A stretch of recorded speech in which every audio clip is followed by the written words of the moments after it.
અપહરણના કેસમાં કોર્ટની મુદત હતી તે સમયે જ બંને પક્ષોએ આ રીતે હાથ મિલાવ્યા.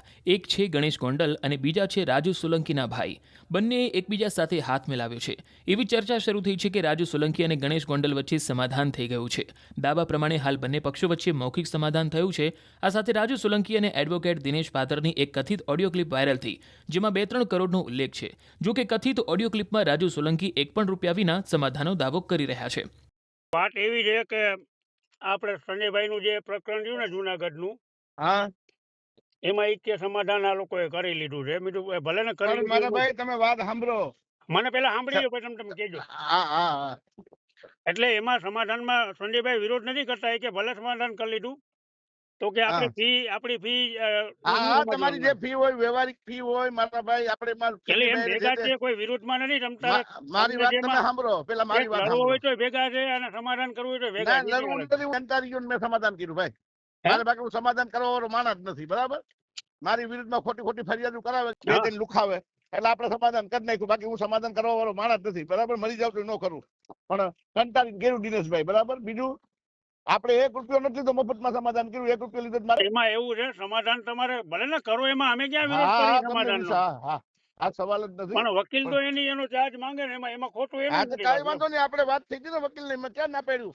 આપણે વકીલ ને પૈસા આપ્યા છે. આપણે એને કોઈ સવાલ નથી. નહીં આવતા 3-3 રૂપિયા નાખાય છે.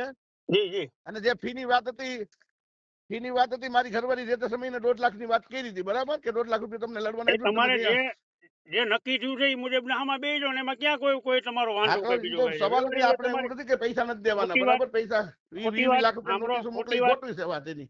ખોટી એની વાત ઉભી નો રહી ને ખોટી આપણી એનો ઉભી રહી ને. સાચી જ વાત છે, ખોટી વાત નથી.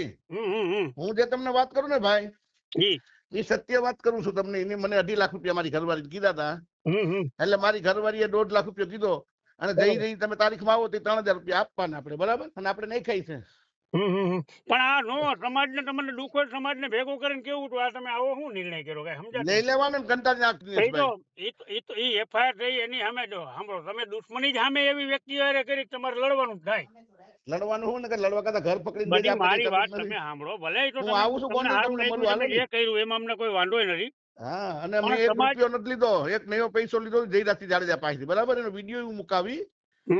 જયરાજસિંહ નો વિડીયો હું કાલે આવ્યા હતા તમે અહીં જમવા, એ વાત મળી. ક્યાં જમવા આવ્યું? અહીં ગોંડલ આવ્યા હતા તમે રાવણભાઈ, એ વાતે મળી. એમ તો ના ભાઈ ના રાવણભાઈ નથી આવ્યો. ખોટી વાત આજ આવીએ છે. એમાં કામ છે એટલે મેં કીધું ભલે નહીં તો અહીંયા કોણ આડું, જેને સમાધાન જ કરું કોણ આડું ફરવાનું કરી નાખે. ના ભાઈ, સમાધાન તમને ફાયદો કઈ નહીં થાય. ફાયદો આ લોકોને થાય. ના જાય ભાઈ, જેને ફાયદો થાય ને. અમારે શું કામ ભાઈ, મારી બાયડી છોકરા જેલમાં ઘરી ગયા. મારા ભાઈ અમે ધોવાઈ ગયા બધી રીતે. પાછા આપણા સમાજના ઉભા કરીને મને ખોટી ફરિયાદો કરાવે. તમે આવો એટલે કેજો સંજયભાઈ ને બોલાવી લો, બેઠક કરી લઈએ આપણે. હાલો હું આવું છું, તમને ફોન કરું. ભલે ભાઈ. ગોંડલ આવું છું. એટલે આપણે જે કઈક વ્યવહારિક પૈસા છે ને ભાઈ, ખોટું કઈ ન હોય. નહીં ફાઇનલ એમાં ખોટું આપણે કરવું જ નથી. બરાબર. મેં 1 રૂપિયો લીધો નથી એની પાસેથી. એક નવો પૈસો કોણ જોવા બેઠું, તમે લીધા કે ન લીધા? ખોટો માણસ નથી. હું જાહેરમાં બોલી દઉં લીધા હોય તો ભાઈ. પણ એ તો બરોબર છે. પણ હવે તમે લીધા હોય તો કોઈ શું કરી લે, નો લીધા હોય તો શું કરી લે? નહીં, આપણે પૈસા નથી લીધા. સંજયભાઈ કે 2-3 કરોડ રૂપિયા તમે કમાણા હોય તો 100% પૈસા આપું. એ તો કઈ વાંધો નહીં. હવે એ ક્યાં હોય તો બરોબર, એ તો પુરાવાની વાત ના લીધા હોય તો એમાં અમારે એની કોઈ મતલબ નથી ભાઈ. મેં ત્યાંથી 2 કરોડ લીધા હોય ને 1 કરોડ લીધા હોય તો મને 5 લાખ રૂપિયા એમને દાંત કાઢી. અમે ક્યાં તમને કઈ રીતે લીધા કે નો લીધા? સમાધાન ના લીધા હોય તો ખાલી. હા, એમાં એ હાસુ છે. લપટ નથી કરવી લાંબી. હું કામ ભાઈ આ વાહે પડી ગયા ખોટા. અને ખોટું મારે ભાઈ રોજ ઉઠીને બાંધવું. તમારી ભેગો હું શું ને ભાઈ, જરૂર પડે કયો હું આજે. ના અમે તો લડી લેવું, મજા કરો ને ગોંડલ. હા બસ, તમારે જરૂર પડે અમે બેઠા છીએ. બોલાવી દો. નો આવું મને કયો છો. એક છોકરો મરી ગયો, આ છે તે છે. કાંઈ વાંધો નહીં, હાલો ને જે થયું પૂરું કરો ને ભાઈ. હા એ ઓલો છોકરો મરી ગયો મકવાણાનો બિચારો. હા એની આર્થિક મદદ કરવાની ઈચ્છા તો ખરી. સમાધાન થઈ ગયા પછી પાછા ફરી જાય છે ને, ટેવ છે.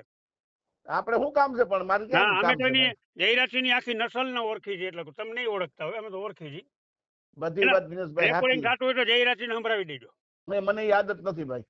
દિનેશભાઈ આમ કેતા હતા, હું આની નસલ રહી ને ભૂલી જાય છે એવું છે.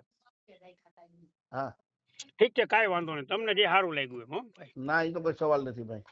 અમે તો લડી છે ને, લડવાના છે. તમારા કારણે દુશ્મની થઈ લડશું, બીજું શું? મારા કારણે હું દુશ્મની તમારી પહેલાથી જ આવી. મારા કારણે કેમ ભાઈ દુશ્મની? તમારા કારણે દુશ્મની થઈ, મારે ની કાંઈ નહોતું.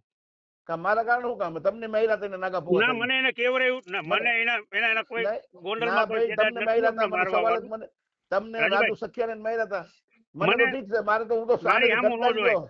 ગોંડલમાં કોઈ નો જોઈ શકે રાજુભાઈ. અરે ભાઈ આખી દુનિયા કહે છે કે દિનેશભાઈ ને માર્યા હતા. એટલે પુરાવો લઈને આવો તમારે કાયમી આખી તમારી દુનિયા આખી દુનિયા વાતો કરે કે દિનેશ પાટણ ને માર્યો. ખોટી વાતો કરો માં કઈ. હું નથી કરતો ભાઈ. હવે કાલે આપણે ભાઈ મળીએ હો. હા આજે જ હું આવું છું તમને ફોન કરું એટલે મળીએ ત્યાં તમારા ગામમાં જ આવું છું. ભલે ભાઈ હા. ખરેખર આ કેસ 1.5 વર્ષ જૂનો છે. મે 2024માં રાજુ સોલંકીના પુત્ર સંજય સોલંકી અને ગણેશ ગોંડલ વચ્ચે જૂનાગઢમાં વાહન અથડાવવા બાબતે બબાલ થઈ હતી. બાદમાં રાજુ સોલંકીએ સંજય સોલંકીનું અપહરણ કરીને માર મારવાના આરોપ સાથે ગણેશ વિરુદ્ધ ફરિયાદ નોંધાવી, જેના કારણે ગણેશ ગોંડલની ધરપકડ થઈ અને જેલમાં પણ જવું પડ્યું હતું. જો કે હવે આ કેસમાં સમાધાનની ચર્ચાથી ખળભળાટ મચી ગયો છે.